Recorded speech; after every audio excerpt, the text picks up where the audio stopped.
ಚಿಕ್ಕಬಳ್ಳಾಪುರ ಹಜರತ್ ಮಿಸ್ಕೀನ್ ಶಾ ಸೈಲಾನಿ ಅವರ ಗಂಧ ಮಹೋತ್ಸವ ನಗರದಲ್ಲಿ ಅತ್ಯಂತ ಶ್ರದ್ಧೆ ಹಾಗೂ ಭಕ್ತಿ ಭಾವದಿಂದ ನೆರವೇರಿತು. ಈ ಸಂದರ್ಭದಲ್ಲಿ ನಗರದ ಚಾಮರಾಜಪೇಟೆ ಮತ್ತು ಶಾಂತಿನಗರದಿಂದ ಸಹಸ್ರಾರು ಯುವಕರು ಗಂಧೋತ್ಸವ ಮೆರವಣಿಗೆಯಲ್ಲಿ ಭಾಗವಹಿಸಿ ಕಾರ್ಯಕ್ರಮಕ್ಕೆ ವಿಶಿಷ್ಟ ಮೆರುಗು ನೀಡಿದರು.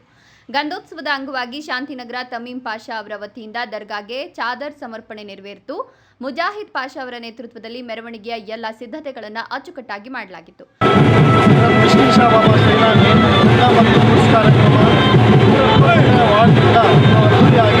ಹಿಂದೂ ಮುಸ್ಲಿಂ ಭಾವೈಕ್ಯತೆಯ ಸಂಕೇತವಾಗಿ ಆಚರಿಸುತ್ತೇವೆ. ಇದರಿಂದ ಚಿಕ್ಕಬಳ್ಳಾಪುರ ಜನತೆಗೆ ಶುಭ.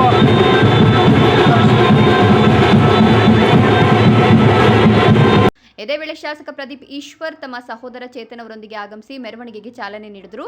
ನಕಲ್ಕುಂಟೆಯಲ್ಲಿ ಗಂಧದ ಕಾರ್ಯಕ್ರಮ ನಡೀತಾ ಇದೆ. ಪ್ರತಿ ವರ್ಷದಂತೆ ಈ ವರ್ಷವೂ ಅದ್ದೂರಿಯಾಗಿ ನಡೀತಾ ಇದೆ. ನಮ್ಮ ಬಾಬುಬಾಯಿ ಮತ್ತು ಈ ನಕಲ್ಕುಂಟೆ ಗ್ರಾಮದ ಎಲ್ಲ ಮುಖಂಡರಿಗೂ ಒಳ್ಳೆಯದಾಗಲಿ. ಅವ್ರಿಗೆ ಏನೇ ಆಗಲಿ ನಮ್ಮ ಶಾಸಕರು ನಾವು ಅವ್ರ ಜೊತೆ ನಾವು ಇರ್ತೀವಿ ಅಂತ ನಾವು ಈ ಮಾತು ಬಯಸ್ತೀರೋಣ.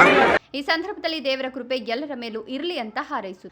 ವಾರ್ಡ್ನ ಮುಖ್ಯಸ್ಥ ಬಾಬಾಜಾನ್ ಮಾತನಾಡಿ, ಪ್ರತಿ ವರ್ಷದಂತೆ ಈ ವರ್ಷವೂ ಮಿಸ್ಕಿನ್ ಶಾ ಸೈಲಾನಿ ಅವರ ಗಂಧ ಮತ್ತು ಉರುಸು ಅಂಗವಾಗಿ ಶಾಂತಿ ನಗರದಿಂದ ವಿಶೇಷ ಮೆರವಣಿಗೆ ಆಯೋಜಿಸಲಾಗಿದೆ. ಸಹಸ್ರಾರು ಯುವಕರು ಉತ್ಸಾಹದಿಂದ ಪಾಲ್ಗೊಂಡು ಕಾರ್ಯಕ್ರಮವನ್ನು ಯಶಸ್ವಿಗೊಳಿಸಿದ್ದಾರೆ ಅಂತ ಹೇಳಿದರು. ಹಜರತ್ ಮಿಸ್ಕಿನ್ ಸೈಲಾನಿ ಅವರ ಗಂಧ ಮತ್ತು ಉರುಸು ಕಾರ್ಯಕ್ರಮ ಇದೆ.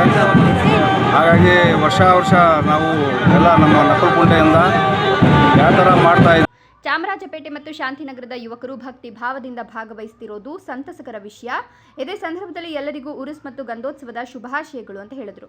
ಅಯೂಬ್ ಖಾನ್ ಮಾತನಾಡಿ, ಶಾಂತಿಯ ಪ್ರತೀಕವಾಗಿರುವ ಚಿಕ್ಕಬಳ್ಳಾಪುರದಲ್ಲಿ ಮಿಸ್ಕಿನ್ ಶಾ ಸೈಲಾನಿಯವರ ಗಂಧ ಮತ್ತು ಉರುಸು ಹಬ್ಬವು ಹಿಂದೂ ಮುಸ್ಲಿಂ ಭಾವೈಕ್ಯತೆಯ ಸಂಕೇತವಾಗಿದೆ.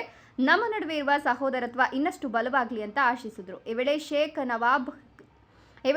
ನವಾಬ್ ಜಾನ್, ಫಯಾಜ್ ಪಾಷಾ ಸೇರಿದಂತೆ ಇತರರು ಉಪಸ್ಥಿತರಿದ್ದರು.